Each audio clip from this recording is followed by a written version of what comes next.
大家好，今天是10月14号晚上的6点半左右。我今天晚上出来办点事儿，但是刚出来不久就下了很大的雨，因为我去的地方离我住的地方只有不到2公里，所以我是走路过来的。然后我走路大概现在走了40分钟，这雨就下了40分钟，而且都很大。现在还没有一个比较明确要停雨的样子啊。现在又是下班的高峰期，雨又下得大，这个景象真的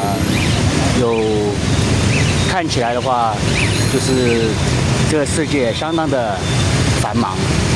然后赶路的人也，特别是骑摩托车的，打工族、上班族，都非常的辛苦。